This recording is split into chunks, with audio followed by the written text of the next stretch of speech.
inspirasi yang luar biasa memfungsikan sel dari tali pusar bayi sebagai obat. Alhamdulillah di sore hari ini saya bisa bersilaturahim ke sini. Ini sebuah kehormatan bagi saya. Saya pertama kenal dengan Profesor Agung 2 tahun yang lalu, Prof ya.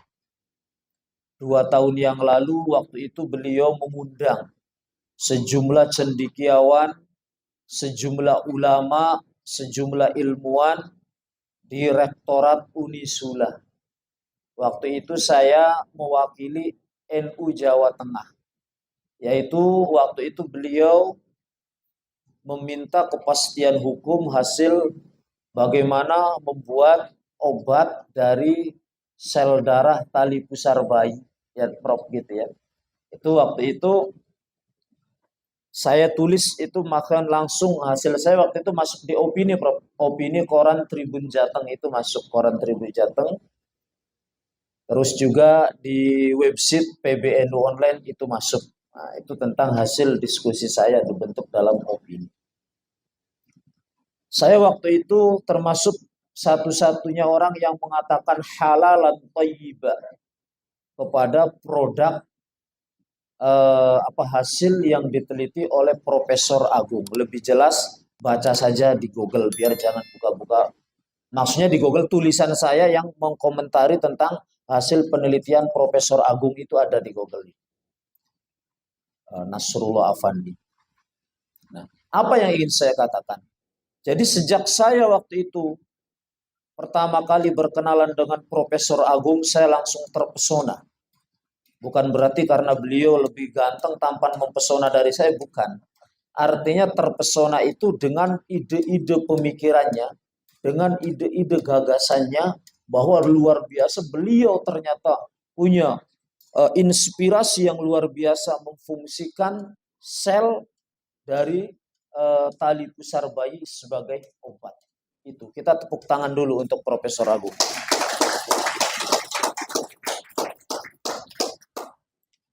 Kenapa demikian? Saya waktu itu berpikir inilah sosok yang telah saya rindukan. Bukan hanya orang yang jalan di tempat ataupun menjalankan teori-teori lama. Tapi saya sejak lama kalau berbicara dengan kalangan akademisi ataupun dengan mahasiswa, saya itu berharap akan lahir seorang penemu-penemu baru untuk mengembangkan ilmu pengetahuan di muka bumi khususnya Indonesia ini. Sekali lagi tepuk tangan untuk Profesor Agung.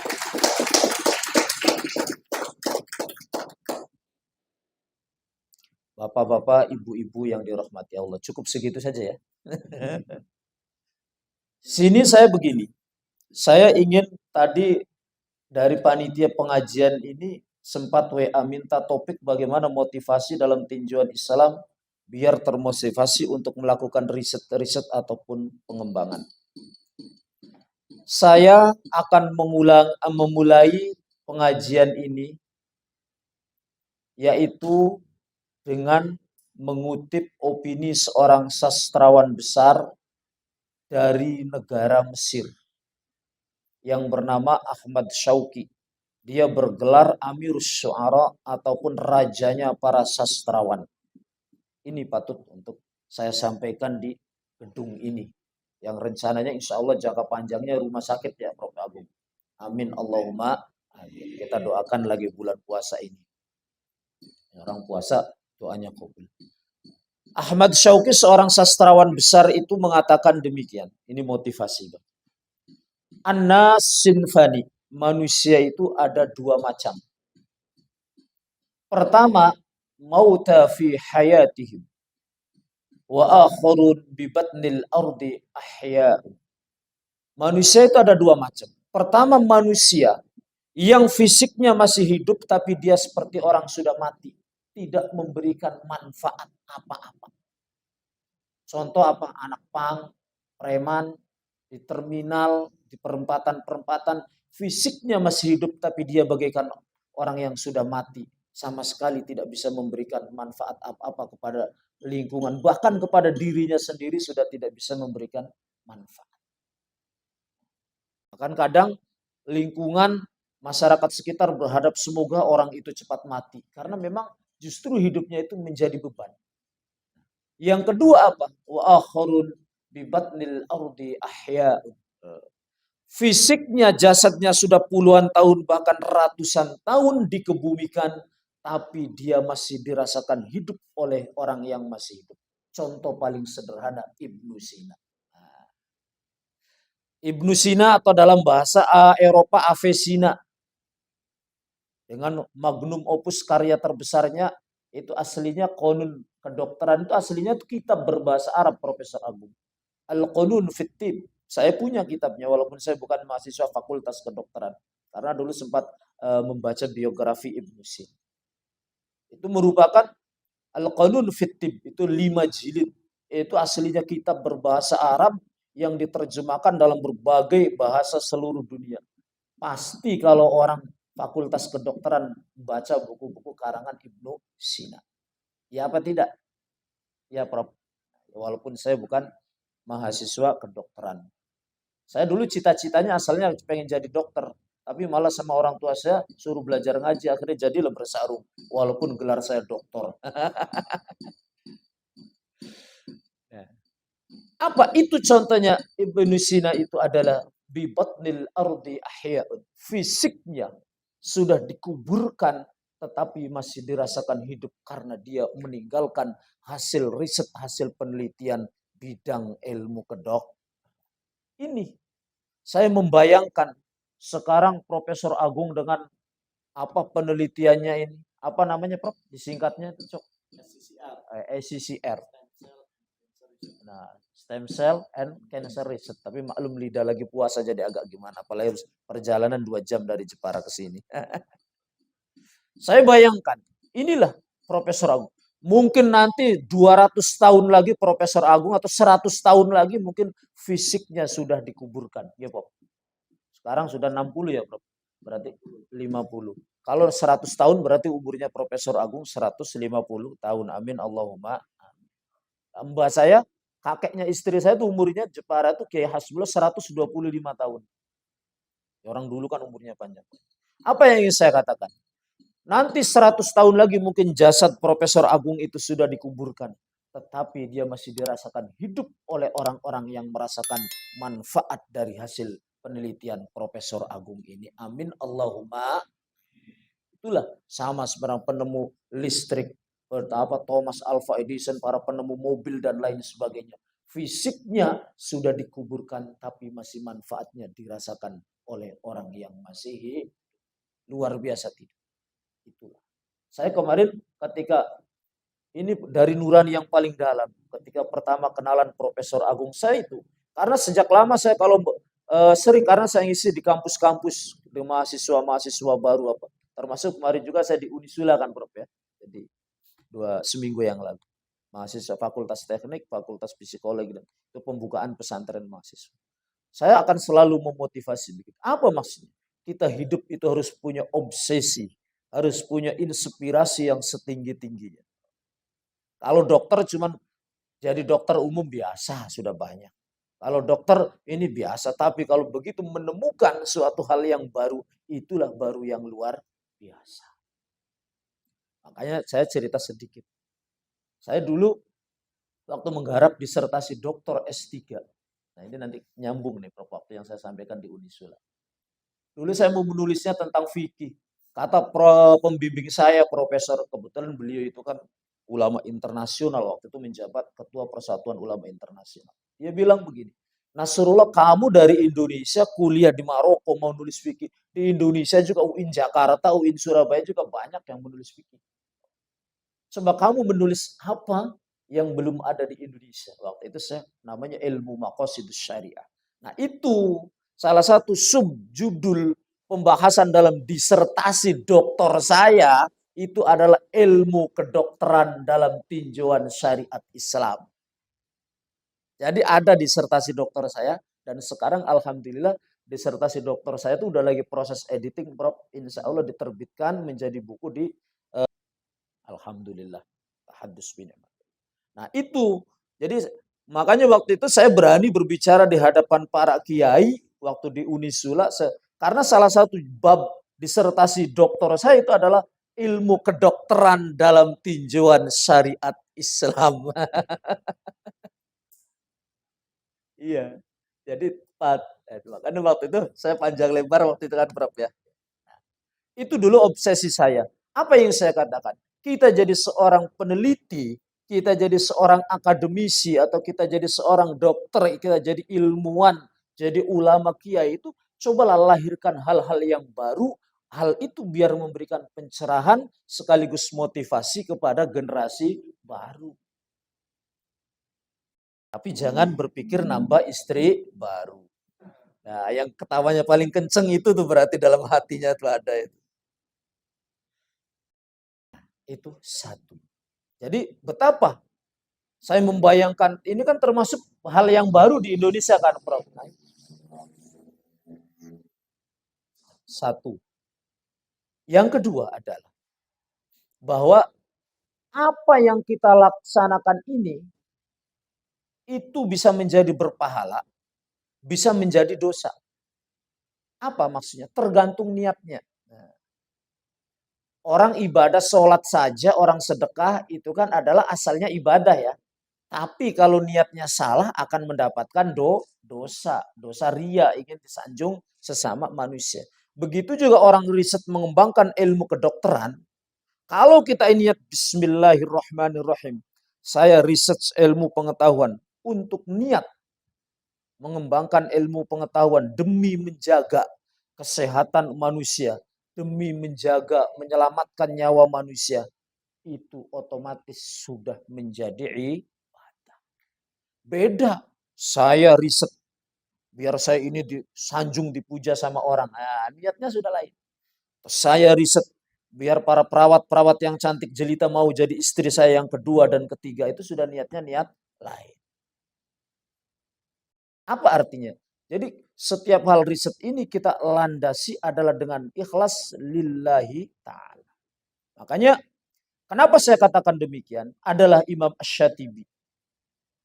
Dalam kitabnya Al-Muwafaqat beliau mengatakan, faktor terpenting yang wajib dilaksanakan oleh manusia itu adalah menyelamatkan nyawa manusia. Istilahnya hifdun nafas. Menyelamatkan nyawa manusia. Harta bisa hilang, ada gantinya. Istri hilang, nyari lagi. Dan seterusnya. Tapi kalau nyawa ini istilah makanya dalam syariat Islam itu di atas hifdun nafas, itu menjaga, itu nomor satu. Menjaga, menyelamatkan nyawa. Makanya apa contohnya? Orang lagi sholat. Allahu Akbar. Di tengah sholat tiba-tiba melihat anak kecil atau orang lain kesetrum listrik. Wajib dia membatalkan sholatnya untuk menyelamatkan orang yang nyawanya itu terancam. Sholat pinggir sungai, kalau bahasa kita begitu. Ada orang kejebur, wajib dia membatalkan sholatnya demi menyelamatkan orang yang kejebur. Itu tujuannya apa? Menyelamatkannya. Itu istilah bahasa syariat Islamnya adalah hifdun nafas, menjaga nyawa. Apa yang saya katakan? Ini loh, Profesor Agung mengadakan penelitian ini tujuannya menyelamatkan nyawa manusia. Ya apa tidak? Jadi apa? Ini amal ibadah yang luar biasa, Prof. Sesuai syariat Islam. Saya waktu habis di Unisula ada kiai sepuh yang bisik-bisik sama saya. Gus, kalau kiai sepuh kan manggil saya Gus. Kok jenengan berani sekali mengatakan hasil penelitian Profesor Agung itu halalan thayyibah. Bukan halal lagi, saya bilang halalan thayyibah, 100% halal. Saya katakan, iya. Karena saya berani yaitu tadi, karena saya punya pertanggungjawaban ilmiah ada di disertasi dokter saya. Jadi saya tidak punya landasan ilmiah. Apa yang saya katakan? Menyelamatkan nyawa manusia sudah jelas berpahala. Mencari obat yang selama ini belum ditemukan, kanker, itu adalah sebuah obat yang luar biasa. Adalah berpahala. Yang betul, itu adalah luar biasa. Makanya apa saya bilang tadi, kembali ke awal motivasi. Betapa indahnya kalau generasi sekarang Profesor Agung bisa menemukan dari sel darah tali pusar menjadi obat. Saya bisa nanti berharap anaknya Profesor Adung bisa menemukan adalah air dahak bisa menjadi obat anti kanker umpama. Mana putrinya, Bu? Ke sini. Oh, masih di sana. Apa artinya? Kita itu kepada sesuatu yang baik menjadi lebih, semuanya itu adalah ibadah. Apa landasannya? Imam Al-Ghazali itu cukup singkat. Imam Al-Ghazali, semua orang Islam pasti pernah dengar nama Imam Al-Ghazali. Dalam kitabnya Ihya Ulumuddin, beliau membagi ilmu itu ada dua. Semua orang sekolah, orang kuliah itu semuanya berpahala. Mau sekolah matematika berpahala, sekolah psikologi berpahala. Dukun. Oh, tak kira dukun, bingung saya ini.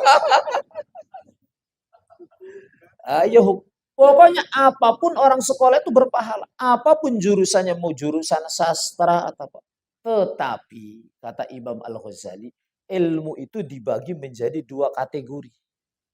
Satu, ilmu yang hukum mempelajarinya itu fardu ain, wajib bagi setiap orang itu untuk mempelajari ilmu tersebut orang Islam. Apa itu? Belajar syarat rukunnya sholat. Kalau orang Islam tidak belajar syarat rukun sholat itu dosa. Semua orang Islam wajib itu. Maaf, ini semua muslim kan ya? Orang muslim kok tidak belajar syarat rukunnya sholat, maka dia dosa. Perempuan muslimah kok tidak belajar fikih tentang haid, nifas, istihadah, dosa. Orang muslim kok tidak belajar tentang fikih syarat rukunnya puasa Ramadan, dosa. Itu namanya fardu ain. Sesuatu yang berkaitan dengan ibadah, bekal ibadah, fikih, itu fardu ain. Setiap orang Islam itu wajib untuk mempelajarinya, kata Imam Al-Ghazali. Ilmu yang kedua itu ilmu fardu kifayah, kata Imam Ghazali. Apa itu ilmu fardu kifayah? Ilmu fardu kifayah itu cukup diwakili oleh sebagian orang. Jadi kalau sebagian orang sudah mempelajari itu, maka yang lain kewajibannya sudah gugur, yang lain tidak dosa. Apa itu ilmu yang fardu kifayah? Ilmu kedokteran, ilmu otomotif perbengkelan, ilmu tata busana, menjahit, dan lain-lain. Apa? Coba. Kalau satu kecamatan atau satu kabupaten tidak ada orang yang belajar kedokteran, bagaimana yang terjadi? Repot. Tapi kalau satu kecamatan sudah diwakili aja, ada satu orang yang belajar ilmu kedokteran, orang satu kecamatan itu sudah gugur kewajiban. Karena kedokteran tadi untuk menyelamatkan manusia. Itulah yang dinamakan fardu kifayah. Jadi diwakili oleh sebagian golongan kecil. Sama ilmu tata busana itu berpahala. Coba bayangkan, kalau satu kecamatan tidak ada yang bisa jahit pakaian, bagaimana Pak Agung mau pergi ke masjid selananya belum dijahit? Bagaimana mbak-mbak mau apa? Sholat rukonya belum dijahit? Itu istilahnya itu. Itu berpahala. Jadi makanya kalau satu kok kecamatan, saya bahasanya kecamatan. Kalau desa terlalu kecil.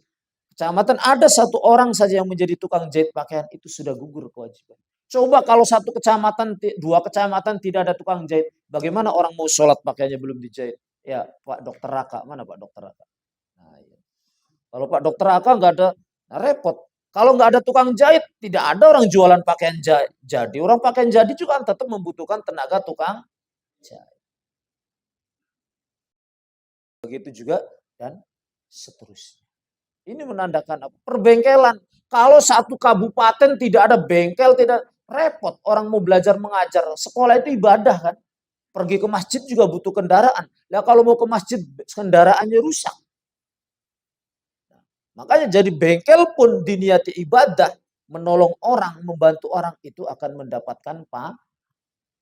Jadi itu kata Imam Al-Ghazali, ilmu terbagi menjadi dua, fardu ain, fardu kifayah. Saya tidak bela penjalar ilmu kedokteran, tidak riset ilmu kedokteran, walaupun waktu itu sempat membahas hukum kedokteran dari tinjauan syariat. Tapi kewajiban saya sudah gugur, karena sudah diwakili oleh Profesor Agung. Mudah-mudahan nanti anak saya ada yang jadi dokter, Prof ya. Itu Karena saya waktu kecil cita-citanya jadi dokter, tapi lulus SD, sejak lulus SD sudah dikirim ke pesantren suruh ngaji kitab terus. Tadinya waktu itu sempat kepikiran, wah saya mau cari istri dokter saja, tapi dokternya nggak ada yang mau. Maklum waktu itu saya belum kenal Profesor Agung. Kalau waktu itu sudah kenal Profesor Agung, WA Prof minta mahasiswi Fakultas Kedokteran yang paling cantik. Kalau sekarang repot Prof ya, masa minta untuk istri kedua ya nggak enak lah. Nah, itu jadi kata Imam Al-Ghazali. Semua ilmu itu, makanya saya bilang, Profesor Agung Set begitu mengadakan mulai start penelitian, Bismillah saya riset mengembangkan ilmu pengetahuan untuk mengembangkan ilmu kedokteran dengan niat menolong orang sakit, dengan niat menyelamatkan jiwanya orang-orang yang terkena kanker. Maka itulah ibadah. Setiap poin, setiap saat. Begitu juga kawan-kawan yang ada di sini yang bergabung di institusi ini. Saya niat bergabung dengan Profesor Agung. Itu niatnya semua lillahi ta'ala. Termasuk satpamnya niatnya begitu. Saya bergabung di sini adalah untuk turut serta membantu ketenangan, keamanan Profesor Agung dalam riset mengembangkan ilmu pengetahuan, menyelamatkan nyawa manusia. Itu otomatis satpamnya juga itu dapat paham. Beda kalau saya jadi satpam biar dapat honor, itu cuma dapatnya honor saja. Ayo yang ketawanya keras itu. Tapi kalau saya niat jadi satpam di gedung ini dengan niat turut serta mensukseskan program penelitian dan pengembangan teori yang dikembangkan oleh Profesor Agung, pahalanya dapat, lancar, bahkan ditambah nanti. Bahkan karena orang kalau yang ikhlas itu biasanya ditambah-tambah kayak di film Indosiar itu loh. Iya. Itu luar luar biasa. Kenapa demikian? Kita jadi orang Islam ini jangan pesimis, bahkan kita harus optimis. Saya katakan, orang Islam optimis. Saya mau bertanya sekarang, Ibnu Sina yang bapak kedokteran itu orang Islam apa orang non-Muslim? Islam. Ibnu Sina tuh umur 4 tahun tuh sudah hafal Al-Quran. Ini saya kalau motivasi mahasiswa begini. Jadi justru ilmuwan-ilmuwan besar itu rata-rata itu sudah hafal Quran sejak umur 3 tahun, 4 tahun. Termasuk kalau orang barat berbicara bapak ekonomi itu namanya Profesor Dr. Adam Smith. Itu teori yang kurang pas. Penemu ekonomi itu adalah Ibnu Khaldun. Makanya ada kitab judulnya Ibnu Khaldun Abal Iqtisad. Ibnu Khaldun bapak ekonomi. Adam Smith itu mengembangkan teori ekonomi itu setelah sekian ratus tahun, puluhan tahun, ratus tahun setelah Ibnu Khaldun. Apa yang saya katakan? Ibnu Sina yang bapak kedokteran, Ibnu Khaldun bapak ekonomi itu umur 3 tahun, 4 tahun itu sudah hafal Al-Quran. Jadi menjadikan apa? Al-Quran itu sebagai basic, sebagai pondasi keilmuan. Makanya luar biasa Profesor Agung walaupun maaf tidak hafal Al-Quran tapi bisa mengembangkan. Ini yang kemudian ditegaskan oleh Imam Ibnul Arabi. Sudah berapa Ibnu tadi? Ibnu Sina, Ibnu Khaldun, sekarang Ibnul Arabi. Imam Ibnul Arabi itu adalah ulama besar. Kebetulan makamnya ada di Maroko, Prof. Jadi saya dulu sering ziarah, selain baca-baca kitab-kitab karyanya, saya sering makan. Beliau punya kitab yang sangat keren pas berkaitan dengan Ramadan. Namanya kitab Qununut Ta'wil. Ramadan itu kan diturunkannya Al-Quran. Kata Imam Ibnul Arabi, bahwa di dalam Al-Quran itu masih terdapat ribuan ilmu pengetahuan, tetapi kecerdasan otak manusia itu yang belum bisa menjangkau. Jadi Al-Quran itu bukan hanya pedoman hukum yang mengatur orang sholat, mengatur orang puasa Ramadan, mengatur bagaimana orang menikah sesuai syariat Islam, tidak hanya mengatur bagaimana jual beli sesuai syariat Islam, bukan. Tapi kata Imam Ibnul Arabi, Al-Quran itu terdapat ribuan ilmu pengetahuan yang belum bisa digali oleh intelektualitas atau kecerdasan otak manusia. Ini kan sangat luar biasa. Sedangkan fakta membuktikan tadi para ilmuwan-ilmuwan besar itu melandasi basic keilmuan atau fondasi keilmuannya itu adalah dengan hafal Al-Quran. Makanya kalau di negara-negara Timur Tengah, Prof, orang itu kalau jurusan studi Islam itu daftar S1 saja harus hafal Al-Qur'annya 7 juz. Daftar S2, master itu, LC itu baru 7 juz syarat daftarnya, baru syarat daftar. Master itu adalah 12 juz, Master of Art. Kalau S3 baru untuk daftarnya saja untuk PhD atau doktor itu minimal 22 juz Al-Qur'an, Bro. Untuk baru daftar itu belum syarat lulus itu. Belum syarat lulus, belum daftar. Jadi kalau di Timur Tengah, kalau LC yang gelarnya di belakangnya LC jadi ya begitu. Itu ternyata memang bagus. Jadi untuk menjadikan Al-Quran itu adalah sebagai basic atau fondasi apa ingin saya katakan sekali. Jadi kita sebagai orang-orang Islam ini jangan minder. Coba kalau sekarang Profesor Agung tadi saya tegaskan sekali lagi, cuman hanya sel dari tali pusar bayi. Saya berharap nanti ke depannya akan ada yang lebih hebat lagi. Bagaimana umpama Fakultas Kedokteran itu bisa menciptakan dari daun-daun yang reruntuhan di Gunung Pati ini diciptakan sebagai obat yang lebih canggih lagi itu. Tapi bukan dukun, kalau dukun daun-daun disulap jadi duit. Nah, itu ya. Ini waktunya masih berapa menit lagi maghrib? Panjang itu bagi mendengar, bagi yang pegang mikrofon habis perjalanan 2 jam lumayan juga.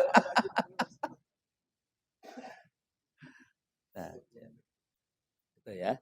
Jadi itu betapa sungguh ilmu pengetahuan. Ini kenapa tadi saya di awal mengatakan karena Nabi Muhammad Sallallahu Alaihi Wasallam pun bersabda, Innamal a'malu bin niyah. Setiap amal itu tergantung niatnya. Kalau kita semua landasnya baik di sini niatnya, maka 24 jam tiap hari, kalau 24 jam, paling 24 jam satpam ya. Satpam pun paling ada sip-sipan ya. Jadi setiap hari berkantor di sini itu adalah yang didapatkan adalah nilai pahala. Karena niat kita itu adalah pengembangan sarana ilmu pengetahuan itu adalah hanya sebuah sarana. Tapi maksud dan tujuan kita itu adalah untuk memberikan obat, memberikan kesembuhan untuk menyelamatkan orang yang sakit, maka itu adalah poin sangat tinggi sekali di dalam beribadah. Ini. Makanya ini yang mbak-mbak ini apa? Mahasiswi atau apa?